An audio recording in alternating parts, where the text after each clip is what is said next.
Hey guys, it's Amy at Zoe Beck and Cooper, and I'm going to do my June 2024 book haul. So I had this whole plan that I wasn't going to buy many books in June because I had a lot of pre-orders that I knew were coming in, and I knew I was taking part in a readathon that I was trying to read off my shelf. So I was trying to be good and maybe make some progress on actually reading stuff off my shelf, which I did a really good job of reading off my shelf. Problem is I brought in 22 books this month.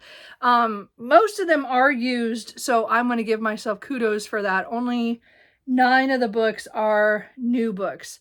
And then 3 books are technically books that don't go on my TBR because they're duplicate copies, but I'll get to that in a minute. But I did not plan to buy this many books, but my mom was here at the beginning of June for that weekend, and we went book shopping at a used bookstore that we don't go to very often because it's on the other side of town. We used to go to it all the time because my grandmother lived very close to it at the time.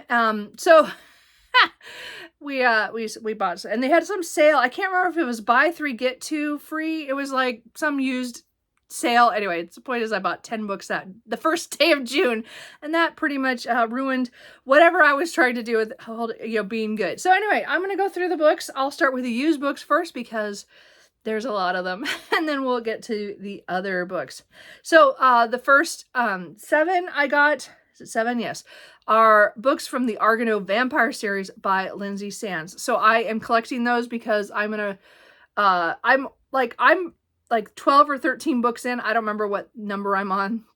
But I'm hoping next year to kind of focus on it to get through a big chunk of it. It is like in the, I don't know if it's up to 40 books in the series yet, but she puts out like 1 or 2 a year, like 2 a year or something. So I am way behind, and I've been wanting to catch up on this series forever. It's just a fun ride. It's very light, funny vampires and stuff like that. So I'm just going to kind of go through these because I don't know where they're later in the series than where I'm at. So I did get Immortal Angel,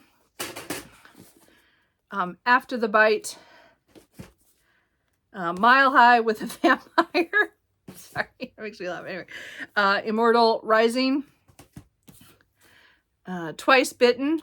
This is the worst copy, but I had to pick up one more.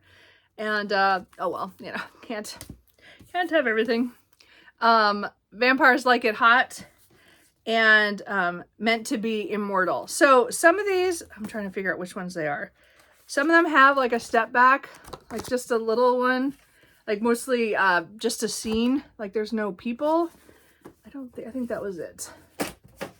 Yeah, so I thought that was kind of weird, but that's happened to some of her books in the past as well. So anyway, so I have all those. As I said, that's a series that hopefully next year I can start focusing on. As I said, I'm trying to pull up series that I just need to finish.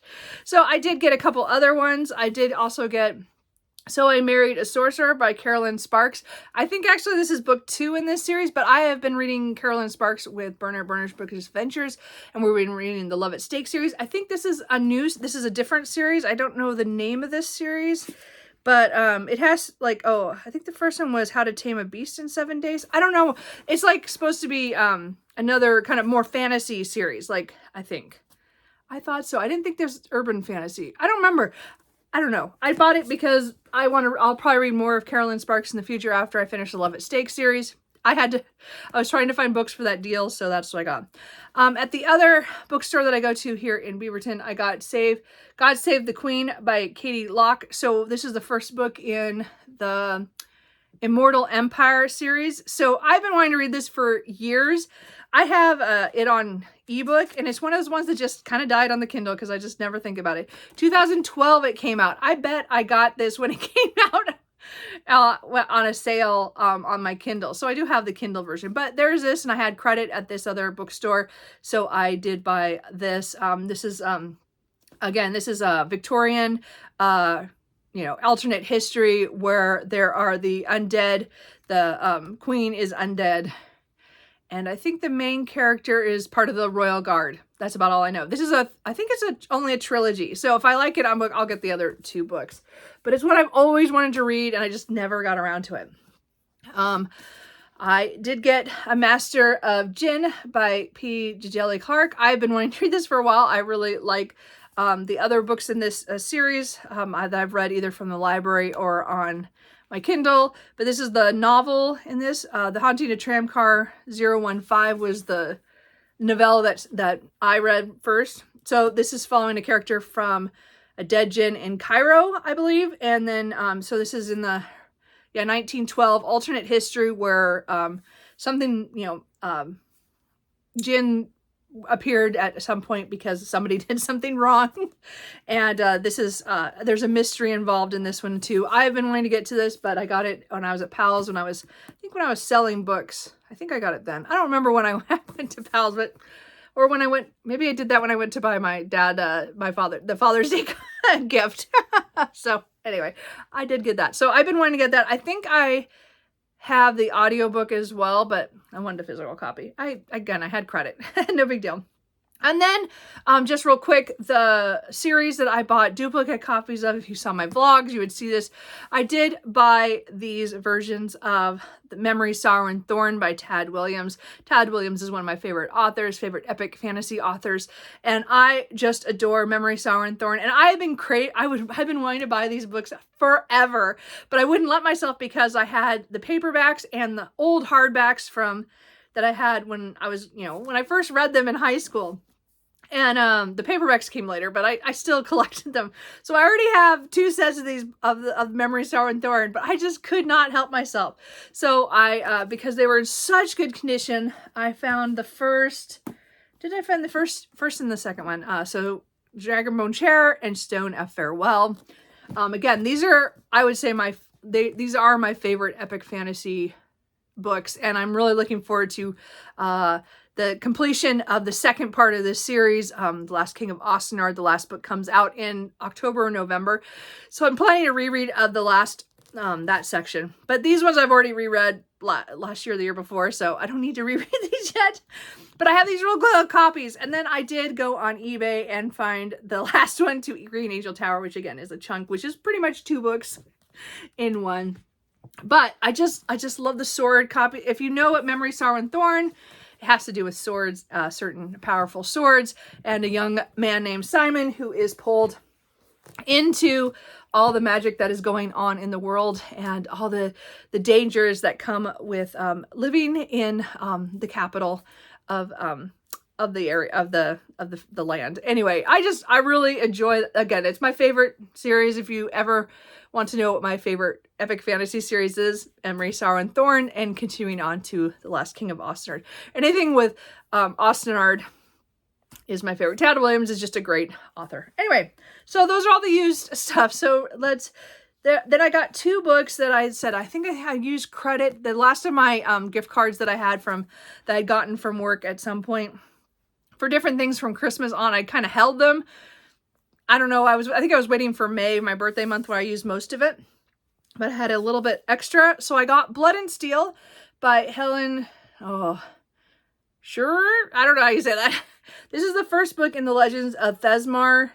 And this is a fantasy romance book. I read her, Slaying the Shadow Prince.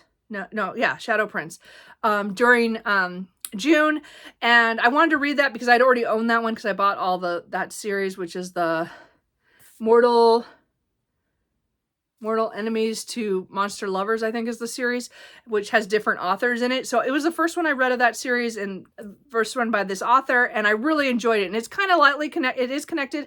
The world is the same as this one, and I've heard really good things about this one. So I did pick this up.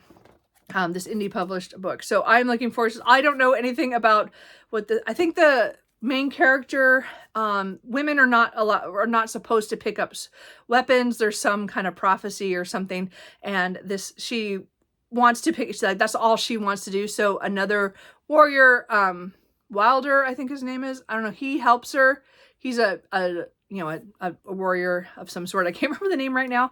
And, so I think it's, I don't know why he has to do that, but I'm looking forward to the fantasy romance at some point. And then I did pick up the last book in the Burning Witch series by Delamock. So I have, I read book 2 during June as well. This came out at the end of May, and I didn't get it at the time because it was really expensive. For this book, it is like, again, it is indie published, super expensive, but I just like, I want to read this month sometime.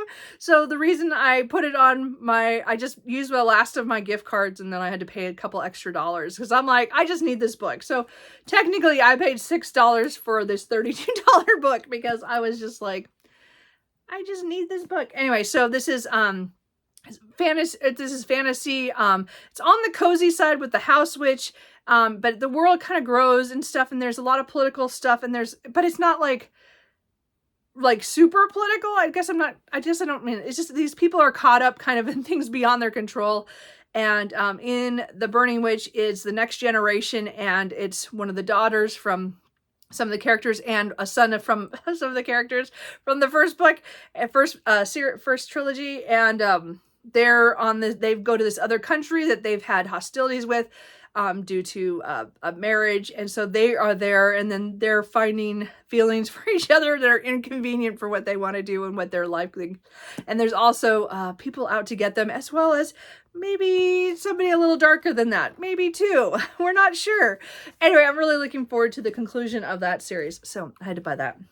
Okay, so then my pre-orders, I have 2 contemporary books. I did buy the next Ashley Poston book, a novel love story. So I think this has to do with a woman who she somehow arrives in a town that's from her favorite novel. That's about all I know. I need to still finish. I'm going to read The 7-Year Slip this month, so maybe I'll get to this in August. We'll see. I don't want to wait too long because I keep putting these off because I know I'm going to like them because I love the Dead Romantics, and I'm hoping I like her other books, but I haven't got to that yet, so I got that. I took a chance on this one because this is Finding Mr. Right by Kelly Armstrong. I've read many urban fantasy and kind of speculative mysteries from her, and I actually own quite a few other series too from her, but I have not read, this is her, I don't know if it's her first contemporary romance, but to me it seemed like it was, but I'm not positive. And this is about an author who is having trouble, and so she writes, I think she writes a book but poses as a outdoorsy man or something, and then I think she has to go on tour, so she decides to hire an actor to help her, and that's about all I know, but it just sounded funny. And again, I like this author. I just want to see what she does in a different setting. So anyway, I got that kind of on a whim, but I did buy that. This is another book that I've read before, which is Wolfsong by TJ Klune. This is the paperback version, so I just adding it to my shelf. It's just really pretty, and I don't need it, but I want it, so I bought it. So, and again, the Green Creek series is one of my favorite series now. I just reread Wolfsong in May, so I'm hoping to pick up Ravensong here pretty soon. The paperback for that one's coming out in July, so I'll be getting that here next week, next week. It matters on the holiday when I get it, but I just adore this series about, the first book is about a young man in a small Oregon town who discovers his neighbors are not exactly human. Anyway, I just really enjoy this series. I just love it. Another book I took I don't know, one day I just pre-ordered it, even though I should have maybe waited. And it was One Cursed Rose by Rebecca Zantini. I have a couple books from her urban fantasy, or paranormal romance series, first books in her series. I think I have 1 or 2 that I haven't tried yet. But for some reason, this one really called me because it's, I'm pretty sure it's a fantasy romance. Yeah, it is a fantasy romance. And, it's kind of a Beauty and the Beast retelling, but with billionaires who play deadly games with information. I think they're I think this is the one with the 2 families that have something to do with social media empires, but I don't know. So it says fantasy romance. It sounds urban to me, but maybe it's another world. I don't know, but it just sounded different. It was so I think she has to, I don't remember why there's an assassination tip, and then she's protected by this guy from this other media group. And so he's like the Beast. I don't know. We'll see what happens. I just picked that up on, I don't know if anybody's read it, let me know, but it just came out. I did pick up the next one in Geneva Lee's series. So I have not finished the Filthy Rich Vampires series yet. I'm still in the middle of that. I need to get back to that. But this is a really pretty color. So the sprayed edges are kind of different. this is the next series, which is Fae. That's all I know. I'm not going to read anything because I'm afraid it's somehow connected. But like Filthy Rich Vampires was talking about all these vampires who've lived for many years, and then this human who kind of gets pulled in with them. But there's something about her that, you know, draws the main guy into it. And then there's a lot of politics with all that stuff. But it's like, you know, urban fantasy, but it's romance, you know. But so anyway, we'll see how that one goes. I just picked it up on a whim. I did get the next book in this series, which I did read the first book before this came out. So this is Blacklands Bane series. I think it's a trilogy. The first and second book are out. The first book was A Flame in the North, and so The Fall of Waterstone is next. It's kind of Norse inspired, but it's a different world. It's a different mythology, but it's kind of like the names are just slightly different from Norse mythology, some of them. So it's kind of like it, but it's not. Like it's twisted just a teeny bit. And we're following Solveig, who is and her shield maiden, who are forced to go north due to some things in the first book, and they need her powers because she is kind of, I wasn't a witch, but it was like she has a different title, but I can't remember. But she has, you know, some powers of some sort that was helpful in her town, but they need her for something bigger that's coming from the north. And so she is going. The first book was all a travel book. This book is now they've reached their first main destination that they needed to hit. I'm not sure what's going to happen, so probably something bad. But book 3 has not been announced yet, but I know it's only a trilogy, but I don't know. I'm hoping it comes out next year because I want to read that book really soon and then get to the next book. We'll see. And then the last one is a pre-order that was kind of on a whim because, again, pretty sprayed edges. And this is The Wren in the Holly Library by K.A. Lind. So it was so pretty. Did I need it? No. But it looks like a library. It just looks awesome. Anyway, all I know about this one is I think this is also fantasy romance of some sort. But it also has the urban fantasy feels that I like because it's in New York City, but it's like things have changed, you know, and I think there like something blows up and there's like a monster treaty is created, which is kind of a truce, and then she is a gifted and fearless thief, which we'll see how that goes for me. And she is trying to get into the library, but because knowing it has somebody there that she wants or needs to talk to or something, and he's a monster, I guess. I don't know. This is a whim buy again that I pre-ordered many months ago. But it's really pretty. Anyway, so those are all the books that I got in June.